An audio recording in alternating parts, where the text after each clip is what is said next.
Hey guys, Metagross Freak here on New Year's Eve with one of the new Bionicle sets. This is 2015's Bionicle Lewa Master of Jungle.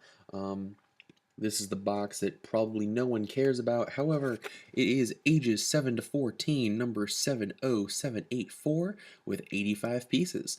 We have an exciting image of Lewa with his dual saber axes sliding down a vine to try to get the golden mask of air or golden mask of jungle with a blue skull spider.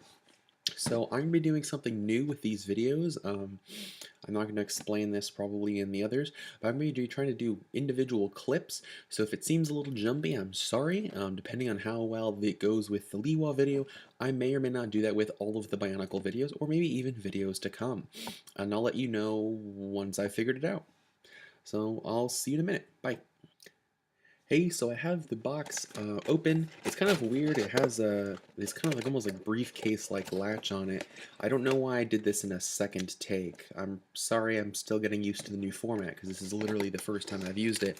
Inside the box, I'm actually surprised we don't have random pieces, but we have a box, a bag pretty much full of armor, armor and a couple skeletally pieces. We have the instruction booklet,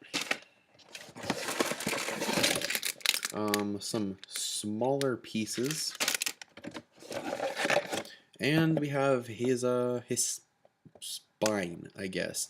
I'm not going to show all of the building, but I'll show you individual parts, talking about some features I like about the parts. Pretty much it'll be like individual limbs. So I will see you. Hey guys, I'm back. So this is the complete Lewa skeleton. Now the instruction booklets actually have you putting on various pieces of his armor as you go along. However, I'm a big fan of the whole Bionicles building themselves kind of thing, because after all, this is a reboot of the original 2001 storyline. So I kind of wanted to build the skeleton first and then put the armor on. As you can see, other than this yellow gear in the back, and these like weird little protruding elbow things, this is a very generic figure. I don't mean generic as in bad though, I mean as in, you could use this for a number of mocks, especially with this new gearbox system. I'll give you a little bit of a zoom in on that. Oh, it's not really a zoom, it's just a close-up. That's really cool. Unfortunately, you do leave these two little arm socket balls here, but that does leave open the possibility of maybe having a four-armed guy. You would have two arms in the top or the back with an action, and two arms below that just kind of remain and maybe just hold a weapon or something. Here's what the function looks like. It's kind of tight because you have very strong friction on these gears, but that's not a bad thing. That means that you're going to be able to hold your pose.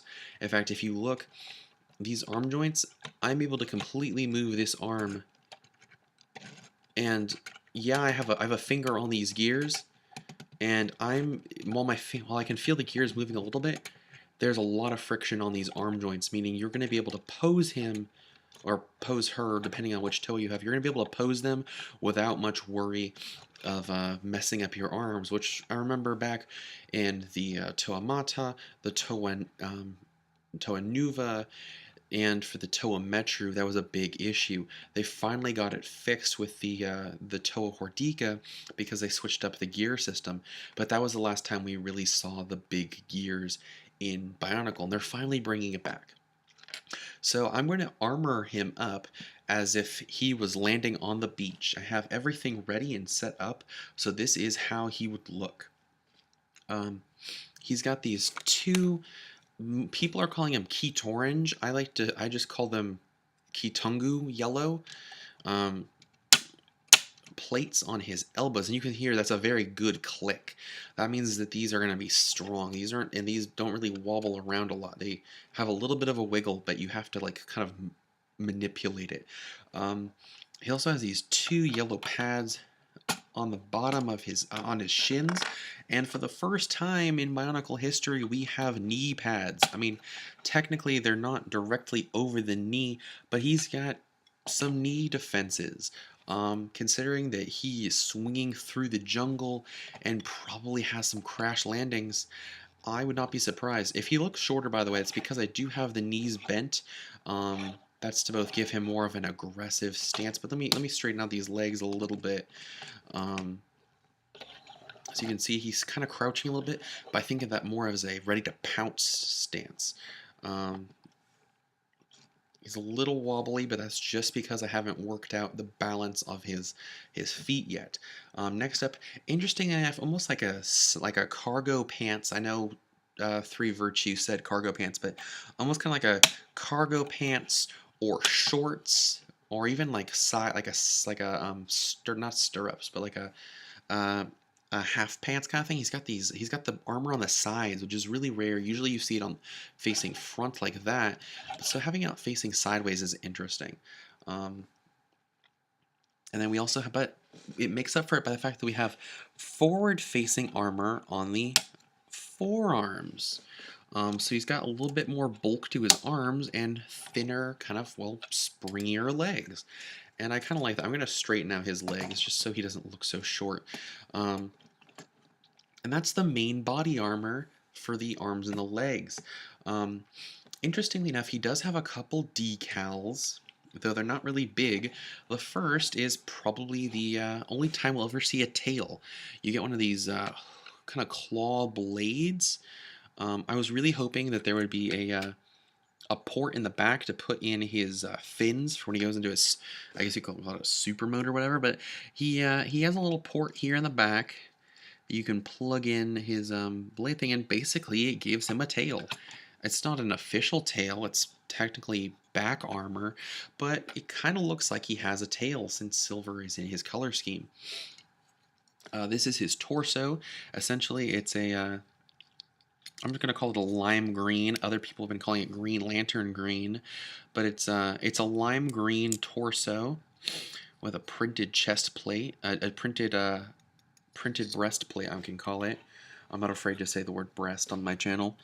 And that clips on basically like a normal hero factor. He's got some abs.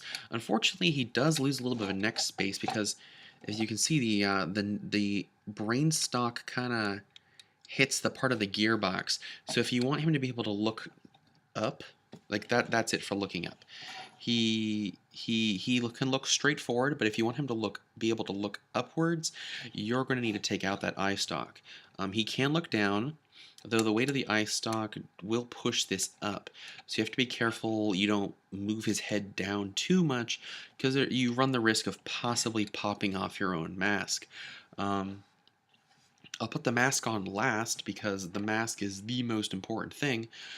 But before I finish that up, you do have these two shoulder armors, again with these scythe claw-like things, and they go into this little pegs on the back.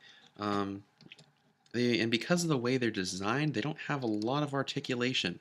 In fact, they kind of just like clip over his shoulder, making kind of like these almost like backpack strap kind of things. They kind of go off a little to the side. You do run the risk of rubbing against the gears, so you might want to make sure you're not hitting against those. Originally, if you have them going straight, you will run into that issue. So make sure they are on the side. There'll also be less tension on the pieces that way. But I think it looks really good. It almost looks like he has kind of like a safety harness with the chest plate. It looks like he has like one of those like safety harnesses, like a bulletproof vest kind of thing, or maybe like a jetpack or something. So I think that looks really cool. And before I go on to the weapons and the mask, I will say that I am kind of glad because there are some extra pieces. I got one of these little dividers. I got a plug, always useful. And I got one of these extenders. I don't have many of these. I only have like 2 or 3 of these that aren't extra. So having extras of these is always nice. Sorry if that is a little derailing. To go into the weapons now, he technically has 4 weapons, give or take. The first of these cool swords. In fact, I would venture to say that these are almost... these remind me very much of the origin of the Knights Kingdom ones back during the roughly the Toa Metru era. There were Knights Kingdom. They had these cool swords and a similar gearbox. So I wonder if that's where they took inspiration. Um, these are very cool, but they're not even used. They're not even held as swords. I think Tahu has a gold. Tahu, I think, has this exact mold, but his are in gold, and they like are like mounted on the back. It's kind of weird, like that. Sorry if I don't have a good angle. They're kind of mounted more like that. It's really weird. Lewas, however, are kept on the bottom of his hands. They're almost like as if they were staves or staves, however you want to pronounce it. Technically, the correct word is staves, but if they were as if they were staff poles. His arms aren't completely symmetrical, but that's okay. And lastly, we have these new axes. He shares the same weapon piece as Gali, but Gali has two of them to make this like trident kind of thing. Meanwhile, he has two as in axes. And these are a very beautiful piece. I'll let you take a look at that. You can see that there's a lot of detail work in it. I was really hoping that these blades would be able to attach to the back so you could have these wings for when he's in his powered up mode. There is a little hole here, so if you could arrange it right, you could do that, but it doesn't naturally come that way. That's okay. And these axes, they just pop up on the top of his hand. He's kind of choking back on the blade there, but that he's not well, not choking back, but he's holding it very very close to the thing. So he doesn't have a very wide swing, but you gotta admit that's a very impressive thing. And you can see here that he's got some good swing action if you want it. Here, I'll put his arms out more. So I'm actually very happy with how this piece goes. And that's pretty much it. I almost forgot the mask. So you have two masks. You have the original you have the, I guess you could call it Green Lantern green mask. You have the gold mask, and the gold mask is when he's in his powered up mode. And let me show you what the first mask is. So obviously you don't have the helmet, you don't have the looking up room like we said. However, if you tilt it down, he has a little bit of a neck there, not very much. You can, yeah, he does not have very much head posability. That's okay though, and I would recommend just putting the head back so you don't have to risk knocking off his helmet or his mask. If you tilt his head forward though, you can go like that and launch off his helmet. It's a very nice feature, though I don't know how often I'll be using that. If you take off the legs or tilt them all forward for the skull spider, you could attach that as well. Let me show you that. Yeah, it looks really dumb with the legs forward like that, but if you either take all the legs off or with some Toa, fold it back, it looks almost natural. There we go. I haven't figured everything out. So I will be right back with the super mode, I guess you could call it, using the gold mask and the rearranged weapons. See that Lewa's axe is kind of split. The axe blades attach here on the back of his arms, creating kind of almost like a bat wing or a glider kind of look. And he holds the staff poles, which become these dual katana-like blades. And now he can dual wield while flying, so he can fly through the air, slashing apart skull spiders and the like. So to demonstrate, be like, I can't make spider noises. I don't even think spiders make noise. So this is Lewa, Master, not Toa, Master of Air from the rebooted Bionicle. If you enjoyed this format of editing, please leave so in the comment below, and I'll try to make more videos like that. I'm going to be doing I'm probably going to be doing Pohatu next, and I'll look forward to what you guys have to say.